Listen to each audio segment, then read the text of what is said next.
the Bay, we're much more than that. We were one city that didn't allow Crips and Bloods to come in here and migrate us and take us over. Okay, that's something I always wondered about, and that's kind of the impression I got, is that we wasn't having that. Wasn't having it. Ain't having it now. Yeah, because our neighborhood structure was already gamed up. Exactly. Already with the business. Yeah. And we wasn't about to just go sign up to put a rag on. But the biggest difference between like LA and the Bay Area, you know, the Southern Cal. The biggest difference? Yeah. We don't gang bang in the Bay. At all. That's really mostly it. And that's really it. Like, you know, they can't claim Crips and Bloods and shit like that, but they got like different neighborhoods also, but we just claim neighborhoods, we claim our streets and shit. The only place where there's no Crips, no Bloods, no GDs, no Vice Lords, none of that. We ain't under nothing. You go to jail here, you under your hood shit, you feel me? Just wanted the world to know that no Crips and Bloods here, but we still get down to it, bro. Cause I be seeing hella people talk about the Bay Area shit like. In the Bay, the presence of leaders like Huey P. Newton and Bobby Seale created a different kind of foundation. The Black Panther Party wasn't just about street organization. It was political, disciplined, and centered on protecting the community from exploitation, police brutality, and systemic racism. That gave people in Oakland, Richmond, Vallejo, and other parts of Northern California a mentality of resistance to the system itself, not just neighborhood rivalries. So when the Crips and Bloods tried to expand north from Los Angeles in the 1970s and 80s, the Bay already had its own culture of organization. Folks were more influenced by political struggle and self-defense than by adopting an outside gang identity. The Panthers had already instilled the idea that you don't fold to intimidation, whether it's from police, politicians, or another group. We had giants like Felix Mitchell, Mickey Mo, Rudy Henderson, Lil D, and Ant Flowers, some of the biggest players in the Northern California drug game. These men weren't looking for validation from anybody. They were their own bosses. Their goal was money, power, and territory, not pledging allegiance to some flag out of LA. If they had adopted something like the Crips or Bloods, sure, they would have been in control of their section, but there still would have been someone above them, pulling strings.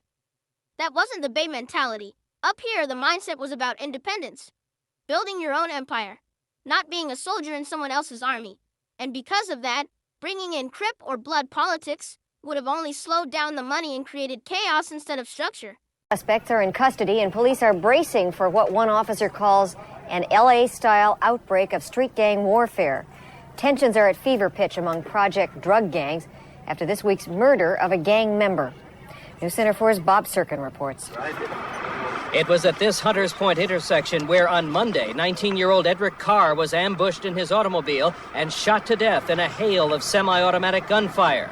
Carr, street name Peter Lee, was a leader of the Sunnydale Housing Project's Swampy Desert Gang. Police believe he was murdered by a member of a Hunters Point gang, Three the Hard Way, in retaliation for an attack on one of its members. Both gangs considered among the most violent in the city. And as you can see, the Bay Area was on the same type of timing that Los Angeles was on when it came to stepping. They had plenty of people around there putting belt to butt, no question about that. The only difference is, they never accepted the identity of being Crips or Bloods. No disrespect to LA, because that's like a distant cousin of theirs who we respect greatly. But that just wasn't something they could get jiggy with. Crips and Bloods take pride in spreading their culture, and that's why you see cities outside California, Texas, Seattle, St. Louis, and more, either bow down or simply admire the way the gangbangers were moving and decide to join. But the Bay has always been known to be trendsetters. Their OGs weren't going to give in, copy somebody else's politics, or let another man's culture define theirs. They stood on what we stood on. So let's wrap this up and really put it into perspective. The Bay Area was never short on action. We had the same type of soldiers, the same type of stepper mentality as anywhere else. Folks were outside, folks were applying pressure, folks were making their presence felt. If you crossed the line, you were going to feel it. So it was never about not having the heart to represent or not having the manpower to stand tall. The difference came in the identity, in the pride of not following behind nobody else's movement.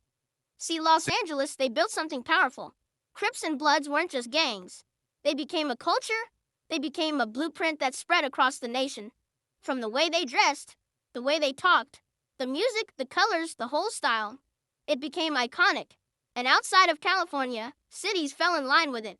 Texas picked it up, Seattle picked it up, Missouri picked it up, even cities on the East Coast adopted the structure. And I can't even knock it, because when you see that kind of unity, that kind of branding, it's almost natural for people to want to be a part of it. But in the Bay, we looked at it different. Our OGs, our bosses, the ones who had the keys to the neighborhoods, they weren't about to let another man's politics dictate how they moved. Because adopting that lifestyle meant, at some point, you had to answer to someone above you. That meant giving up a piece of your independence, your control, your originality. And that right there goes against everything the Bay has stood for, from day one. Think about it. The Bay has always been ground zero for movements.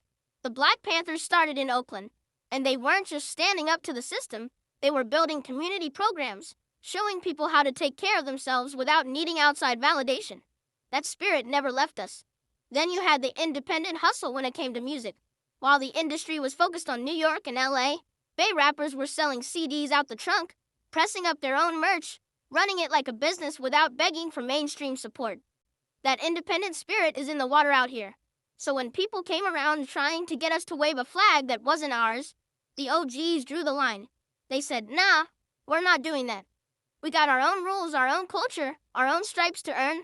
And that's why the Bay didn't follow the script, not because we couldn't, not because we weren't respected, but because we refused to give up our originality. And that's why today, when you look at the Bay, you still see that uniqueness. Every city has its own identity, its own structure. Hunters Point don't move like Oakland. Richmond don't move like Vallejo. Stockton don't move like Sacramento. Yet everybody still stands tall with their own politics, their own bosses, and their own way of handling business. That diversity of culture is what separates the Bay from everywhere else. Meanwhile, a lot of other places outside of California, when they took on the Crip or Blood identity, they had to live under someone else's rules. They had to rep somebody else's history. The Bay wasn't going for that. We were trendsetters before, and we're trendsetters now. Whether it's music, politics, fashion, slang, or even the way people hustle, the Bay sets its own tone. At the end of the day, what it really comes down to is pride and originality. The Bay wasn't about to wave another man's flag just to fit in. We already had our own flavor, our own movements, our own way of stepping, and that's why we stand apart. Because while LA built a culture that went worldwide, the Bay built a culture that never had to copy anybody to be respected.